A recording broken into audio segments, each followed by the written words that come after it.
Hi Habibis, welcome back to the channel. Headless Scents here. Thank you so much for being here. I always appreciate you. Today we're just going to go over some perfume layering combinations that I've been playing around with and I'm so excited because they're so good and I wanted to share them with you.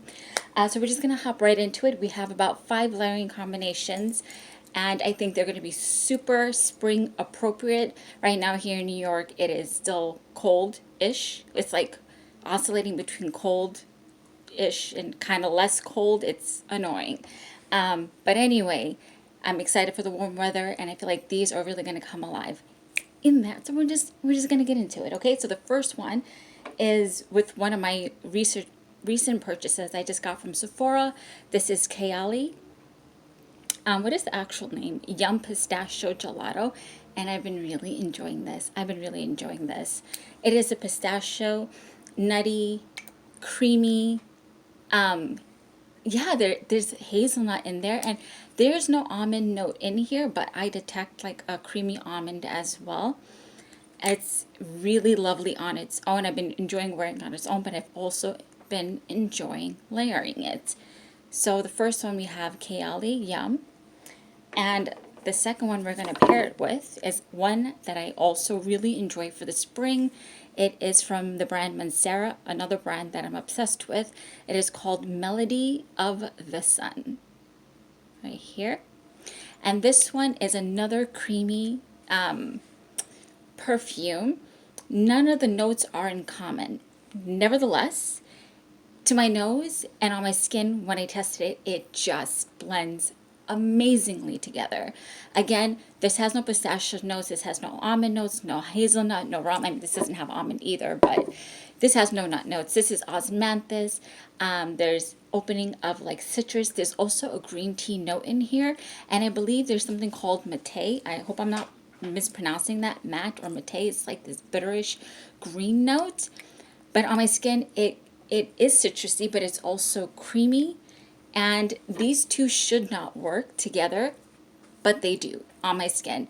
And when you put it on your skin, do not, it smells good immediately, but the real beauty of this combination, I guess you could say, unfolds 5 minutes into the dry down. So you would just go in with Melody of the Sun first and then top it off with Kayali, Yum Pistachio, and 5 minutes into that, they just harmonize with one another, and they just, the creaminess of this and the creaminess of this, and again, no real overlapping notes. Maybe musk. I don't even think this has musk. I don't know what it is, but they just really work together. So if you have Melody of the Sun in your collection, pull it out. If you have a sample, pull it out, mix it with Kayali, and you're welcome. And again, the real beauty unfolds 5 minutes into the dry down.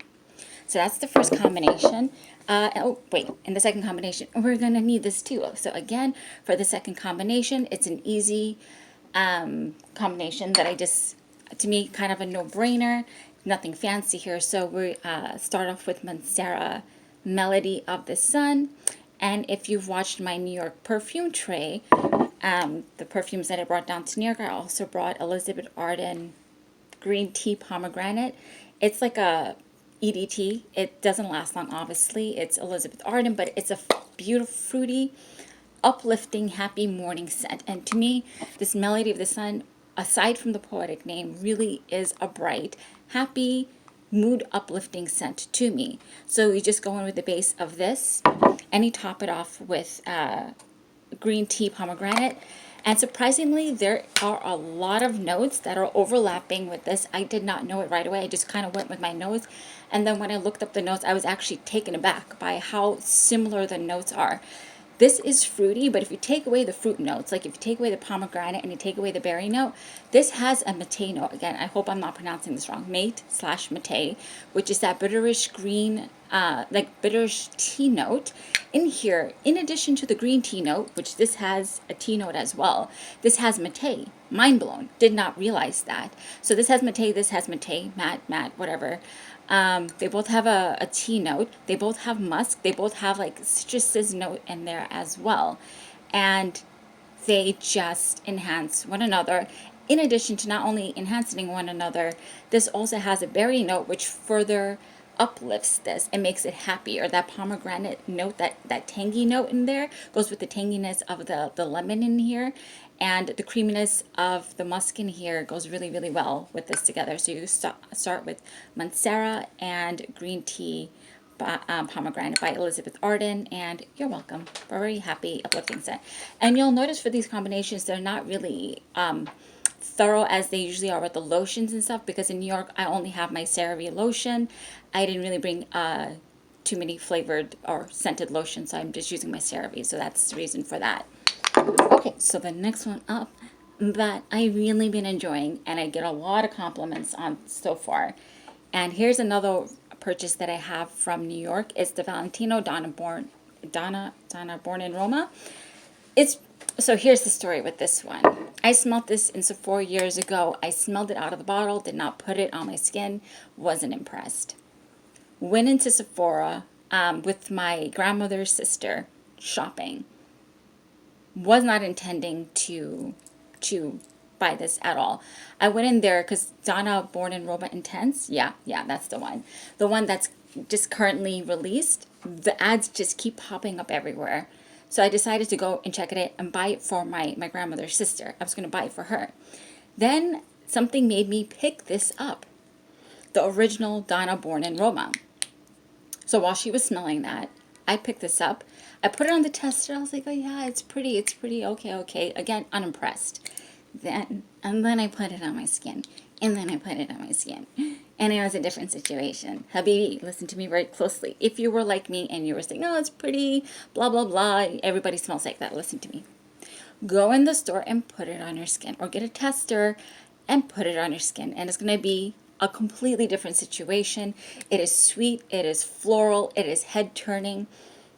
It is amazing on its own. And I've had it for about a week. And I mean, for a week, there is a little bit of a gap there. Okay, I wouldn't say it's a dent, but there definitely is a gap there. I've been really enjoying this, getting loads of compliments on this on its own. But then you want to take it to the next level, okay? Then we're going to take Jo Malone Mir and Tonka Intense. To me, again, sure, this is a no-brainer, combination. However, sometimes no-brainer combinations are also genius in the simplicity of it. In Donna Born in Roma, there is a woody note, and there is woody notes in here. There's Mir and Tonka. I believe there's a woody note. There's, I think there's vanilla in here as well. There's resiny, warm vanilla, sweet, but like in a woody sweet kind of way. If this may be too sweet for you, or you just want to mix up the scent and add some complexity to it, put Donna Born in Roma with Mir and Tonka Cologne Intense. The reason why I'm playing with this is because it was on my New York tray, so I'm working with what I have here. So I've been really playing around with this and really enjoying this. So I took this, mixed it with this, and Habibi. Amazing. Amazing. It is not, mind-blowing. It is not genius, but the genius is the simplicity of how they just complement one another and work well together as partnership. So I highly recommend this one right here. So if you have Jo Malone Cologne Intense for Mir and Tonka, you put it with Valentino. If you don't have the Intense, just take the regular one, whatever. Okay, so that's his third combination. Oh, just kidding. Just kidding, I'm reusing this one. Okay, so for this one, we're going to be using Psychedelic Love by Initio. I have the full bottle at home, but right now I have the travel spray of this. I forgot to show that on my travel tray. It was in my book bag that I was traveling with, my laptop. Oops, my bag. I forgot it. So Psychedelic Love. I have the full bottle. Love this scent. Initio is expensive, but this one for me is a strong performer. Psychedelic Love. What is this? I believe Psychedelic Love has almond in it. It has almond, it has hedione and sandalwood and myrrh, I believe, or some kind of incense note. I think you can see where I'm going with this. This is stunning on its own. It is a mysterious scent. Literally, it is mysterious, okay? Then you take that and you pair it with Jo Malone, again, Mir and Tonka Cologne Intense. Even though there's no almond note listed in here, there's a heliotrope note listed in here. I was wondering why it paired so well together. Aside from them both having sandalwood, both of them having myrrh, this one has a heliotrope note. And heliotrope comes off as a almondy vanillic scent. And that heliotrope pairs very well with the almond and the vanilla note that are in here. So these do not fight against one another. These work hand in hand to amplify the beauty in one another. And the helio note just adds another dimension to this. And I think there's like a yellow ylang-ylang note in here as well that just play really, really well together. But the myrrh and tonka add a really grounding base to it. And that almond note and that heliotrope work hand in hand together, amplify that vanilla. And if you love psychedelic love on its own, this is going to blow your mind. It's going to take your brain out of your skull. Put these two together. Psychedelic love. I'm sorry, my full bottle is at home. I had to travel with this. Oh, by the way, I got this from Scent Angels. So if you're ever interested in a decant or a sample, I do recommend Scent Angels. You don't need a subscription for them. You can just buy one off. So because I enjoyed it so much, I wanted to travel with it without decanting my actual bottle, because every time I spray from that bottle, I cry a little bit. And if you know how much Initio is, you'll know why a tear falls from my eye every time I spray from that bottle. But anyway, so put Initio Psychedelic Love with Joe Malone, Myrrh Tonka Intense, and I don't even know what to say. Okay, next one up, okay? And is this the last one? Yeah, this is the last one. Okay, yeah, this is the last one. I hope I counted that right. Anywho's, so the next one up, we have something I really don't hear anybody talk about here on YouTube. It is Bergamot by Rag & Bone. Rag & Bone is not a perfume company per se, but they are a clothing company, and they have awesome perfume. With all of that said, this is like my th bottle of perfume. This is my New York bottle.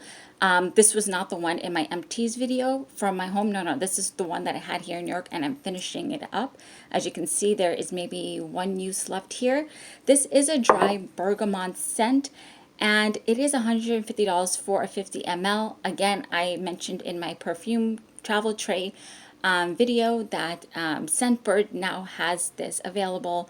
So if you have that subscription, I highly recommend you try it if you like dry bergamot, petitgrain, slightly tea, ambroxan, musk smells. It is not a strong protector. It is a moderate sillage, and it is very sophisticated, and it's something you would wear to an attorney's office. That's what I wore to my attorney's office. This is what you wear to something professional, right? So this is workplace safe. It's all those things. And it is not a long laster, about maybe 5-6 hours. But with all of that said, I absolutely love this. I don't know how many bottles I've been through with this. And I rebought the bottle, and it's at home sitting there waiting for me to reuse it. So this is the bottle I have in New York. And so this bergamot, the petitgrain, the musk, the pepper in here, this black pepper in here, take that and pair it with Rose 01 by Swiss Arabian. This one, I love this one. It is a rose perfume. Honestly, by the name Rose 01, you wouldn't expect it to be a grapefruit scent, yeah? There is rose in here, there is peony in here, and it keeps saying there's this green, watery note to it, and I from the one or two people I heard, I hadn't heard the other one or two people ever mention that, and I think that peony note is what that I am picking up on, that's giving it that slightly watery, not aquatic, watery green note. There is also, I believe, nutmeg in here, but there is pepper in here, okay? It is sweet. I believe there's fruit in here as well. It is just really well balanced. It has great longevity and projection. This plays mind games on me. Sometimes it smells super sweet. Like when I first got to New York, it 100% smelled super sweet. I didn't smell any of the pepper in it. But then like 3 days later, I picked up the pepper again. It just, I don't know if it's my nose. I don't know if it's this, because it macerates and sometimes it does these things. Or the weather here is playing games with my nose. Whatever the case is, it literally smelled different. Amazing, but still smelled different. But anyway, I wanted to amp up that pepper note in here. And so I took Rose 01, put it on the base, and then topped it off with Bergamot by Rag & Bone. It enhanced that pepper note in there. The musks played very well, because this has musk, that has musk, played really, really well together. And I believe there are freesia, so it's a white floral, and it played really well. I think probably with the peony note in here. I'm not really sure because I obviously, whatever it is, I'm assuming that's probably what went hands in hand together. And it just takes Rosa 1 and adds this layer of complexity to it and actually amps it up. Not that this needs any help, not at all, but amps it up in the sense of interest. It's interesting on its own, but it just makes it a force. It just makes it a force. The pepper in here and the bergamot play really well with the tartness of the lychee in here and the wateriness of the peony, and the freesia from here, and the pepper amps up the pepper that's in here that kind of like plays games with my nose. It goes and it comes, it goes and it comes. So this just really makes it stay. And that ambroxan in here, it is magical together. And this is what I'll be wearing today. I'll be finishing off the bottle. I'm pairing it with Rose 01. And this is absolutely fabulous together. Bergamot, Rag and Bone. If you don't have it, I highly suggest go on Scentbird and go get a monthly subscription and try it out. Or buy a one-off, whatever, it's up to you, but highly do recommend it. Okay, so that is the last of my combinations. Yes, it is. I really hope you guys enjoyed that, and I hope your week is going well. And oh yeah, by the way, I joined Instagram. I fell into the hole. There we go. I haven't posted anything. I just made my handle. So yeah, there we go. I fell into the pressure. Any whoosies, thank you so much for being here, my friend. I always appreciate you. If you try any of these combinations, please let me know. If you have any interesting combinations to share with us, put it down below. And as always, please stay safe, and I hope you guys are doing well. And just a gentle reminder, please find somebody to thank today, even if it's for something small. And another gentle reminder, more importantly, please remember that the sweetest fragrance we will ever wear are not these perfumes, but our behavior. And please take a moment to thank God. Because if you're here watching this video, that means we made it into yet another day. And even with our trials and tribulations, God is great. Thank you, my friend. Bye.